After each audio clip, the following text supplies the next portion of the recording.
Good morning students. तो जैसे कि हम चैप्टर 1 यानी पार्ट 1 पर जो पढ़ रहे थे उसमें हम लोग शब्द के बारे में पढ़ चुके हैं। जैसे उसका शीर्षक है शब्द व पद का भेद। शब्द व पद का भेद यानी शब्द के बारे में हम लोग पढ़ चुके हैं। आज हम लोग विश्लेषण करेंगे पद भेद के बारे में। पद भेद तो आप सबको मालूम है कि पद किसे कहते हैं। पद किसे कहते हैं सबको मालूम है। उसका एक संक्षेप अगर उदाहरण दिया जाए तो पद स्वतंत्र नहीं होता है। शब्द स्वतंत्र होता है लेकिन पद स्वतंत्र नहीं होता है। जिस शब्द के साथ कारक चिन्ह जुड़ गया वही शब्द पद बन जाता है।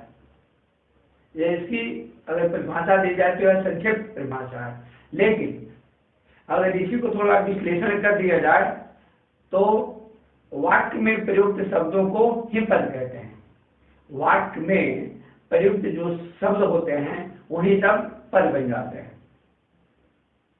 तो वाक्य में जब हम किसी शब्द को प्रयोग करते हैं तो वह शब्द या तो संज्ञा होगा, नहीं तो सर्वनाम होगा, नहीं तो विशेषण होगा, नहीं तो क्रिया होगा, नहीं तो अव्यय होगा।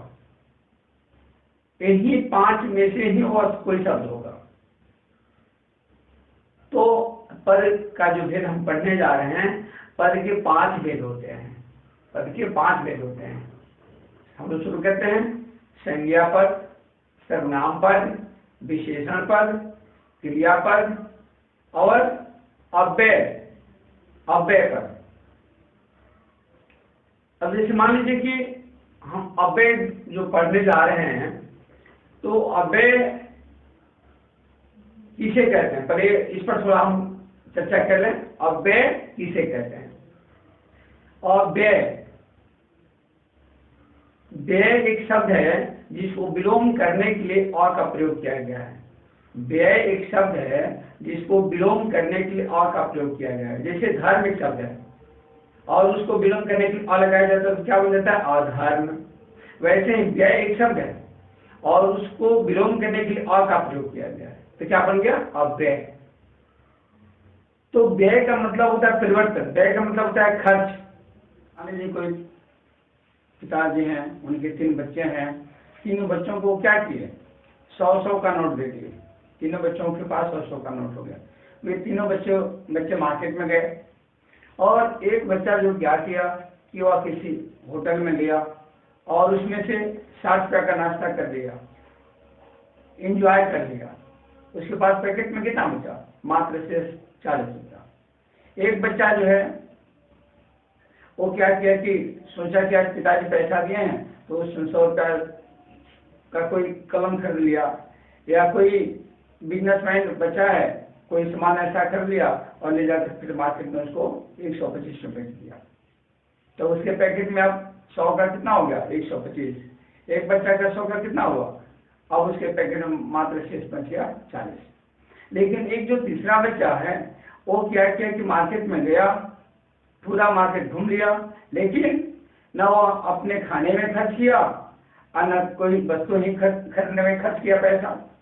अब क्या देखा गया, वो पूरा बाजार घूम करके अपने घर वापस आ गया, लेकिन 100 का नोट उसके पैकेट में जेब का त्यों पड़ा रह गया। तो एक में परिवर्तन क्या हुआ कि घट गया, कम हो गया। दूसरे में परिवर्तन क्या हुआ कि बढ़ गया। लेकिन तीसरे में कोई परिवर्तन नहीं हुआ, ज्यों का त्यों रह गया। तो तीसरा को हम क्या कहेंगे, अव्यय कहेंगे।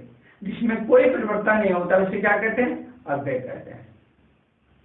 बात समझ में आ गई। अव्यय किसे कहते हैं आपको समझ में आ गया। अगर हम देखते हैं तो जो पार्ट ऑफ स्पीच आप पढ़ते हैं जिसके 8 भेद बताए जाते हैं, संज्ञा, सर्वनाम, विशेषण, क्रिया विशेषण, संबंध बोधक, विस्मयादि बोधक इत्यादि जो भी है, जो आप 8 कहते हैं, उसमें से पहले वाले जो 4 होते हैं उसे विकारी कहते हैं। विकारी, संज्ञा, सर्वनाम, विशेषण, क्रिया, इस चार क्या हो गया? विकारी। विकारी का मतलब जिसमें परिवर्तन होता है। और ये जो चार शेष बच गया उसे क्या कहते हैं? अविकारी। उसमें कोई परिवर्तन नहीं होता है। अरे परिवर्तन होता है किसके द्वारा? तो वचन, लिंग, कारक इत्यादि के प्रयोग से अगर जिस शब्द में परिवर्तन हो गया वह विकारी कहलाता है, और जिस शब्द में कोई परिवर्तन नहीं हुआ उसे अविकारी कहते हैं। अब यहाँ पर हम समझ गए कि प्रयोग के आधार पर शब्द के दो भेद होते हैं, विकारी और अविकारी। संज्ञा, नाम, विशेषण, क्रिया, ये क्या है? विकारी है, जिसमें परिवर्तन होता है।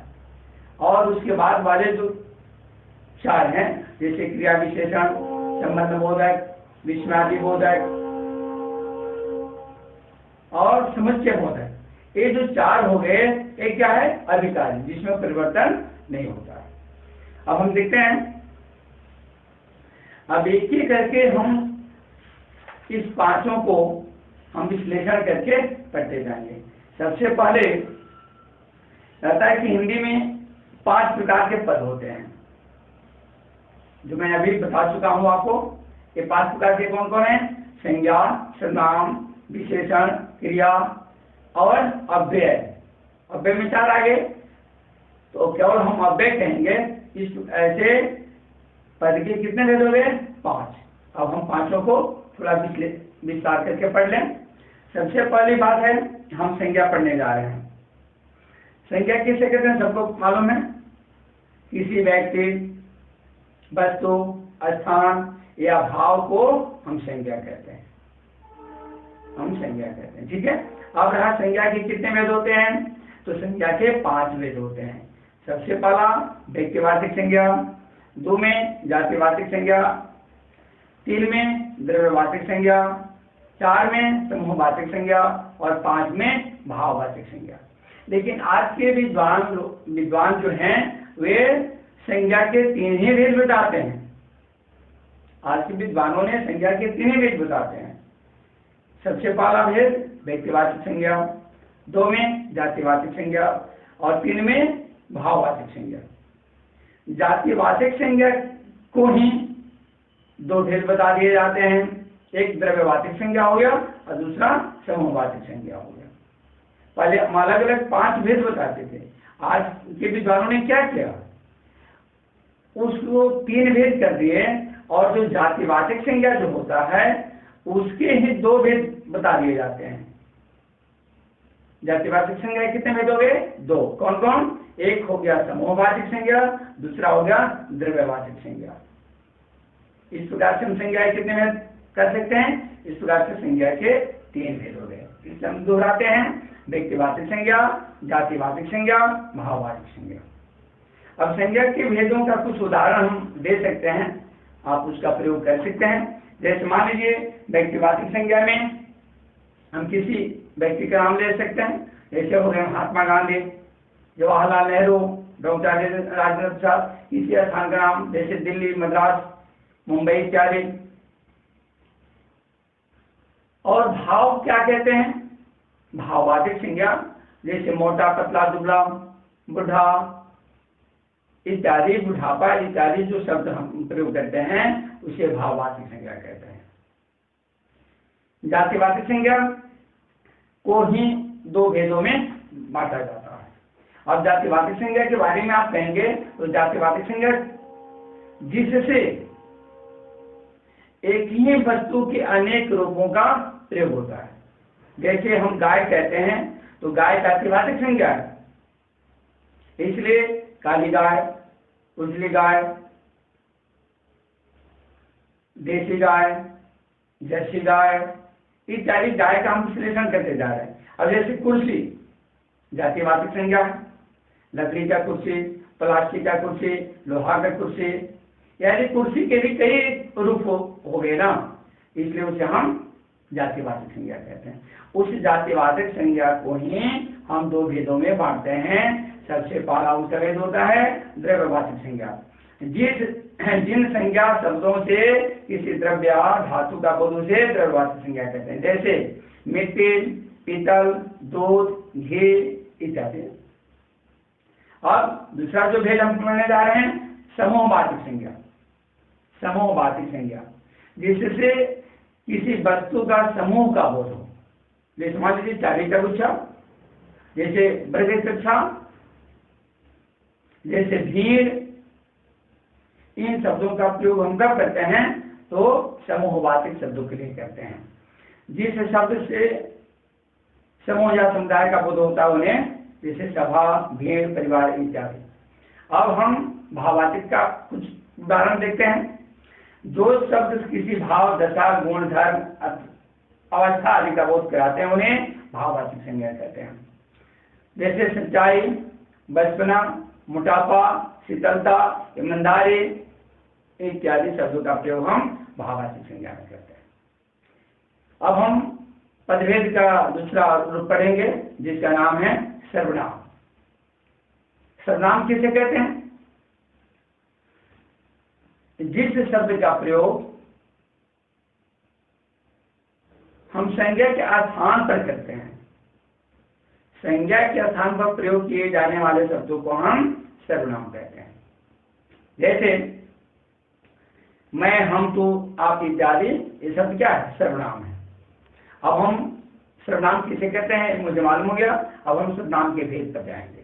सर्वनाम के 6 भेद होते हैं। वे भेद हैं पुरुषवाचक सर्वनाम, निश्चयवाचक सर्वनाम, अनिश्चयवाचक सर्वनाम, प्रश्नवाचक सर्वनाम, संबंधवाचक सर्वनाम, निजवाचक सर्वनाम। इन सभी सर्वनामों को हम कुछ उदाहरण के साथ, उसके परिभाषा के साथ हम फिर से इसको देखते हैं। जैसे मान लीजिए पुरुषवाचक सर्वनाम। पुरुषवाचक सर्वनाम के 3 भेद बताए जाते हैं, उत्तम पुरुष, मध्यम पुरुष और अन्य पुरुष या प्रथम पुरुष कहते हैं। जैसे मान लीजिए उत्तम पुरुष के लिए मैं, तुम, मैं, हमारा। मध्यम पुरुष के लिए तुम, तुम्हारा। और प्रथम पुरुष के लिए, अन्य पुरुष के लिए हम क्या करेंगे? जैसे वह, वे लोग। इस सब क्या है? सर्वनामिक शब्द है, सर्वनाम शब्द है। और इनको हम पुरुषवाचक में 3 शब्दों में प्रयोग करते हैं। जैसे मान लीजिए जो वक्ता होता है, बोलने वाला होता है, उसे पुरुषवाचक सर्वनाम कहते हैं। जो व्यक्ति सुनने वाला होता है उसे हम मध्यम पुरुष कहते हैं। और जो व्यक्ति, जिस व्यक्ति के बारे में बात की जाती है उसे प्रथम पुरुष या अन्य पुरुष कहते हैं। अब हम आगे बढ़ेंगे। निश्चयवाचक सर्वनाम। निश्चयवाचक सर्वनाम जिन सर्वनामों के द्वारा पास या दूर स्थित व्यक्तियों, प्राणी अथवा वस्तुओं का निश्चित ज्ञान हो। निश्चित, मान लीजिए कि कोई व्यक्ति रोड पर जा रहा है, पहचान में नहीं आ रहा है कि वो कौन है, तो निश्चयवाचक सर्वनाम नहीं हुआ। और क्या हुआ? अनिश्चयवाचक, जिसके बारे में हम निश्चित कर ही नहीं सकते हैं, तो निश्चयवाचक कैसे हो जाएगा? वो क्या हो जाएगा? अनिश्चयवाचक। जैसे जिन सर्वनामों के द्वारा पास या दूर स्थित व्यक्तियों, प्राणियों अथवा वस्तुओं का निश्चित ज्ञान हो उन्हें निश्चयवाचक सर्वनाम कहते हैं। जैसे यह, ए, वह, वे। यह पुस्तक मेरी है। यह जो क्या सर्वनाम है? यह क्या सर्वनाम है? यानी पास में है और इसके बारे में निश्चित ज्ञान हम दे रहे हैं। ऐसे शब्द को क्या कहते हैं? निश्चयवाचक सर्वनाम। अब तीसरा हो गया अनिश्चयवाचक सर्वनाम। जिन सर्वनामों से निश्चित वस्तु या व्यक्ति का बोध न हो उन्हें क्या कहते हैं? अनिश्चयवाचक सर्वनाम। उसमें कुछ उदाहरण हैं। कोई, कुछ, किसी। कोई व्यक्ति जा रहा है, कुछ खाने को दो, यानी यहाँ पर कोई और कुछ क्या है? ये अनिश्चयवाचक सर्वनाम है। बाहर कोई आया है, बाहर कोई आया है, कोई आया है यानी उसके बारे में निश्चित नहीं हो रहा कि कौन आया है। और मुझे कुछ खाने को दो, अरे कुछ खाने को दो तो उसमें क्या? चावल दाल चाहिए कि रोटी सब्जी चाहिए या भुजा इत्यादि जो भी चाहिए, वहां पर कोई निश्चित ज्ञान नहीं हो रहा है। इसलिए कोई और कुछ क्या हो गया, अनिश्चयवाचक नाम हो गया। तीसरा प्रश्नवाचक नाम।